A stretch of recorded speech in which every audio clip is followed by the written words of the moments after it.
बोलिए श्री वृंदावन बिहारी लाल की जय। आप लोग श्रवण कर रहे हैं श्रीमद् भगवत गीता जी का 5वां अध्याय। कल आप लोगों ने श्रवण किया श्लोक नंबर 10, आज है 11। आप लोग इतने दिनों से श्रवण कर रहे हैं, शायद आप लोगों को ये भी लगता होगा कि बार बार वही बात कही जा रही है। देखने में लगता है कि भगवान श्री कृष्ण बार बार एक ही बात को कह रहे हैं, लेकिन हर श्लोक का अलग अलग भाव है। एक ही बात को भगवान अलग अलग एंगल से बता करके समझा रहे हैं। पता नहीं किस प्रकार से, कौन सी शैली से, कौन सी बात से, किस एंगल से कहने से व्यक्ति के समझ में बात आ जाए। और हर बात अलग होती है, क्योंकि एक व्यक्ति के चारों तरफ कैमरे हैं, चारों एक ही व्यक्ति का फ़ोटो ले रहे हैं, लेकिन कैमरों में सबके अलग अलग ही फ़ोटो आएगा। किसी का दाईं तरफ से, किसी का बाईं, कोई सन्मुख, कोई ऊपर से, जैसे भी जिस एंगल में व्यक्ति खड़ा वो उसी ढंग से रूप रंग दिखाई देता है। इसी प्रकार भगवान बात भले एक कह रहे हैं, लेकिन अलग अलग प्रकार से कह रहे हैं, और उस बात का अर्थ भी अलग अलग निकलता है। और अलग अलग प्रकार से भगवान समझाने के लिए मुख्य दो ही बातें बताई आपको। एक है ज्ञान का पंथ, एक है भक्ति का पंथ। तो यहाँ भगवान बता रहे हैं एकादश श्लोक में कि कायेन मनसा बुद्धया केवलई इंद्रियपि योगिनः कर्म कुर्वन्ति संगम त्यक्त्वा आत्मशुद्धये। भगवान श्री कृष्ण कहते हैं कि जो कर्म योगी है अर्थात भक्त है, वो जो भी कर्म करता है, कायेन मतलब शरीर के द्वारा, इंद्रियों के द्वारा, कर्म के द्वारा, कर्मेंद्रियों के द्वारा, मनसा मन के द्वारा, बुद्धया बुद्धि के द्वारा, क्योंकि ये हमारे कर्ण हैं। यहाँ भगवान ने बाह्य कर्ण जो है हमारे 5 कर्मेंद्रियाँ, 5 ज्ञानेंद्रियाँ, ये बाह्य कर्ण है। और मन बुद्धि ये अंतःकरण है। कर्ण का अर्थ क्या होता है? कर्ण का अर्थ होता है जिसके द्वारा कर्म किया जाए, उस यंत्र को, उस वस्तु को, उस औजार को हम कर्ण कहते हैं। कर्ण का अर्थ है जिसके द्वारा कर्ता कर्म का संपादन करता है, उसको कर्ण कहते हैं। और कर्ण जो है वो कर्ता के अधीन होते हैं। तो यहाँ भगवान ने कर्णों के नाम लिया। कायेन मतलब शरीर, यहाँ शरीर से अर्थ है 5 इंद्रियाँ और 5 कर्मेंद्रियाँ। और काफ़ी मनसा, मन भी, ये 10 कायन का मतलब बाह्य कर्ण जो 10 हैं, 5 कर्मेंद्रियाँ, 5 ज्ञानेंद्रियाँ, इन्हीं के द्वारा व्यक्ति कर्म करता है। और फिर अंतःकरण है, बाह्यकरण 10, अंतःकरण 4 हैं, लेकिन वो चारों 2 के अंतर्गत है, मन और बुद्धि मुख्य रूप से। तो अंतःकरण है 4, उसमें मुख्य है मन और बुद्धि। तो मनसा और बुद्धया, इन्हीं से व्यक्ति कर्म करता है। और साथ में कहा कि कर्म अज्ञानी भी करता है और ज्ञानी भी करता है, दोनों में अंतर है। ज्ञानी जो है, ज्ञानी का मतलब विवेकी, जिसके पास विवेक है, समझ है, ज्ञान है, तत्व ज्ञान है, वो व्यक्ति कर्म तो करता है, लेकिन उसका कर्म का आत्मशुद्ध है, आत्म की अर्थात उसके मन की शुद्धि का कारण बनता है। इसका सीधा सीधा अर्थ है कि कर्म करेंगे तब मन शुद्ध होगा। इसका मतलब हम अशुद्ध मन से भी अच्छे कर्म कर सकते हैं। ये श्लोक बता रहे हैं कि ऐसे व्यक्ति निष्काम भाव से आसक्ति का त्याग करके जब व्यक्ति कर्म करता है, वो कर्म उसके मन को शुद्ध करता है। भगवान ने कहा योगिनः कर्म कुर्वन्ति संगम त्यक्त्वा आत्मशुद्धये। संग का परित्याग करके, आसक्ति का, ममत्व का परित्याग करके जो व्यक्ति शास्त्रविहित कर्म करता है, चाहे वो इंद्रियों से करे, चाहे कर्मेंद्रियों से करे, चाहे मन से करे, चाहे बुद्धि के द्वारा विचार करे, कुछ भी वो करेगा, तो यदि वो शास्त्र विहित कर्म कर रहा है, कर्मयोग का आश्रय लेकर के, ऐसा कर्म करने से उसका मन पवित्र हो जाता है, आत्मशुद्धि हो जाती है। इसका अर्थ सीधा सीधा ये निकलता है कि व्यक्ति अपवित्र मन लेकर भी शास्त्र विहित अच्छे कर्म कर सकता है। बस भाव ये करे कि मैं भगवान के लिए कर रहा हूँ, यद्यपि उसमें भावना है नहीं। यदि होती तो मन पवित्र था, मन तो पवित्र है नहीं, मन तो इसके बाद पवित्र होगा। इसका मतलब सहज मन पवित्र नहीं, लेकिन असहज भाव कर ले।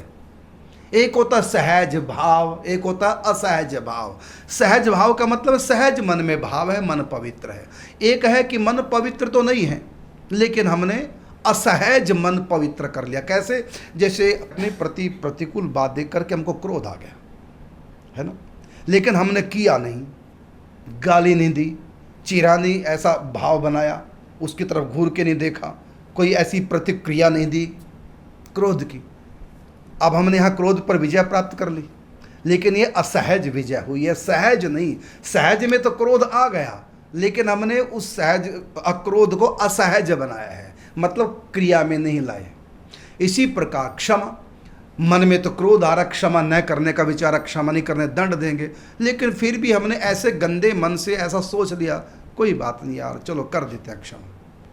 अंदर से क्षमा नहीं कर पाए, अंदर से प्रतिरोध की प्रतिशोध की कामना है, लेकिन फिर भी हमने विवेक का, सत्संग का आश्रय लेकर के परिणाम विकृत होंगे ऐसा सोच करके, भयानक परिणामों की तरफ दृष्टिपात करके क्षमा कर दिया, तो इससे भी मन पवित्र होता है। मतलब अपवित्र मन लेकर के हम पवित्र क्रियाएं कर सकते हैं, ये श्लोक बता रहा है। यदि हम अपवित्र मन तो है ही है, यदि हम क्रियाएं पवित्र कर रहे हैं और जो सद्गुण हम में है नहीं, जबरदस्ती उन सद्गुणों को हम अपने भीतर ला करके उनसे काम ले रहे, क्षमा नहीं है, लेकिन फिर भी क्षमा कर दिया। क्रोध आ रहा है तब भी चुप रहे, शांत रहे, तो क्या किया हमने? अपवित्र मन से पवित्र क्रिया की है। तो ऐसी पवित्र क्रिया करने से इसका परिणाम क्या निकलेगा? पवित्र संस्कार मन में जाएंगे। वही बात भगवान कहते, चाहे तेरा मन अपवित्र क्यों ना हो, चाहे तुम्हारा मन गंदा क्यों ना हो, फिर भी अच्छे कर्म करो, उससे क्या होगा? और ये भाव और कर लो। यदि सहज भाव नहीं है, असहज सही, ये भाव बना लो, है तो नहीं लेकिन बना लो, नकली बना लो। झूठे खेले सांची हुई और सांची खेले बिरला के। सहज क्षमा, सहज दया, सहज कृपा, सहज परोपकार निरासक्त भाव से, ये तो किसी किसी पवित्र मन वाले में होता है, लेकिन हम लोग असहज ऐसा स्वभाव बना ले, नकली भाव बना ले, मतलब नकली क्षमा कर दें, समझ गए ना? तो इस प्रकार हम आश्रय ले, इसको बोलते हैं अभ्यास। हम अभ्यास करें, मन तो नहीं ऐसा। अभ्यास का अर्थ यह है कि जो मन का सहज भाव नहीं है, मन के प्रतिकूल कर्म करने का नाम ही अभ्यास है। और मन जो कहे सो कर दिया, उसका नाम अभ्यास नहीं, उसका नाम तो है बहना। बहे जा रहे हैं, लेकिन है बहना नहीं, बह तो मुर्दा भी जाता है। हमको धारा के प्रतिकूल चलना, इसी का नाम पुरुषार्थ है। तो यहाँ भगवान कहते, कायेन मनसा बुद्धिया केवल इंद्रिय रपि योगिनः कर्म कुर्वन्ति संगम त्यक्त्वात्म शुद्धये। इस प्रकार हम अपने मन को न चाहने के बाद भी बुद्धि के द्वारा मन को कंट्रोल करके, मन में तो विकार है, मन में तो बुरा भाव है, लेकिन बुद्धि में विवेक का आश्रय लेकर के, सत्संग का आश्रय लेकर के बुद्धि के द्वारा मन पे कंट्रोल कर लो। और भाव तो मन का नहीं है, अच्छे कर्म करूं, दान पुण्य करूं, कंजूसी रोकती है, लोभ रोकता है दान करने से, लेकिन बुद्धि के द्वारा विवेक जगाया, मन को समझाया कि भले तुम्हारा मन दान करने का नहीं, फिर भी परोपकार कर, दूसरे का भला कर, लाभ होगा। इस प्रकार मन ने जो अच्छी क्रिया कर दी और हाँ कर दी, क्योंकि मन की हाँ के बिना इंद्रियां कोई काम नहीं करती, और मन की हाँ कौन कराएगा? बुद्धि। और बुद्धि कैसे प्रबल होगी? विवेक के द्वारा, सत्संग के द्वारा। तो इस प्रकार ने चाहने के बाद भी दान कर दिया। अब इस दान से क्या हुआ? मन तो कंजूस था, मन तो लोभी था, मन तो धन भोगना चाहता था, सुख धन का। किसी को क्यों मन देगा? मन तो तुरंत का सुख चाहता है। लेकिन फिर भी इस अपवित्र मन ने, इस कंजूस मन ने, इस लोभी मन ने फिर भी बुद्धि की बात मान करके न चाह कर भी दान कर दिया। इस प्रकार उसने भक्ति योग का आचरण किया, ये भाव और कर लिया, चलो इससे भगवान खुश होंगे, चलो कर देता हूं। भक्ति थी नहीं, लेकिन फिर भी भक्ति योग का आश्रय ले लिया, आधार ले लिया, उसने थोड़ा अभ्यास किया। ऐसा अभ्यास करने से क्या होगा? योगिना कर्म कुर्वन्ति संगम त्यक्त्वात्म शुद्धये। तो भगवान कहते हैं उसकी आत्मा शुद्ध हो जाती है धीरे धीरे, भक्ति योग का आश्रय लेकर के। धीरे धीरे रे मना, धीरे सब कुछ होए, माली सींचे सो घड़ा, रुत आए फल होए। तो हम लोग कर्म योग का अभ्यास करें, अर्थात ऐसा भावना करें कि मैं भगवान के लिए कर रहा हूँ, ऐसा भाव करते हुए, और फिर धीरे धीरे मन सहज हो जाएगा। पहले असहज होगा, फिर सहज होगा। जैसे जब हारमोनियम सीखते हैं तो असहज मन है, असहज अभ्यास नहीं है। देख करके उंगलियां रखते हैं आगे पीछे, तो फिर भी आगे पीछे सरक जाती हैं उंगलियां, रीढ़ी पे नहीं पड़ती। और उंगलियों की तरफ ध्यान दे तो वो पंखा चलाना भूल जाएंगे, पंखे की तरफ ध्यान दे उंगलियां चलाना भूल जाएंगे। प्रारंभ में होगा क्योंकि मन का अभ्यास नहीं, लेकिन धीरे धीरे धीरे असहज अभ्यास करने से वो सहज हो जाएगा। फिर तो बातें करते करते भी, इधर उधर देखते भी हारमोनियम। अब हम हारमोनियम जब बजाते हैं तो कोई हारमोनियम को देखते थोड़ी हैं, अपने आप ही हाथ जा रहे। क्यों? अब सहज हो गया। ये सहज हो जाना मन की पवित्रता, और असहज हो जाना अपवित्र मन लेकर के अच्छा कर्म करना। समझ गए ना? यही बात भगवान कहते हैं, जो कर्म योगी हैं, जो भक्त योगी हैं, वो क्या करें?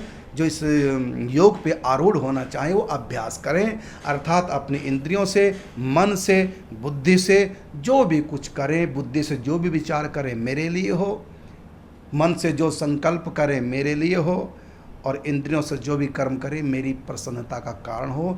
ऐसा भाव 100% नहीं कर पाओगे क्योंकि मन अपवित्र है। धीरे धीरे आत्मा शुद्ध है, जब आत्मा शुद्ध हो जाएगी, मन शुद्ध हो जाएगा, धीरे धीरे फिर आपको ये सोचना भी नहीं पड़ेगा, दिमाग पे जोर नहीं लगाना पड़ेगा, अपने आप ही ये भाव आएगा। तो ऐसे अपने आप ही मन पवित्र होने लगेगा। और यहाँ भगवान ने साथ में कहा कि संगम त्यक्त्वा, आसक्ति का त्याग करके। अब इसके लिए एक थ्योरी है, कैसे आसक्ति का त्याग करके हम करें। जैसे देखो, फैक्ट्री में, मालिक की फैक्ट्री में वर्कर काम करते हैं,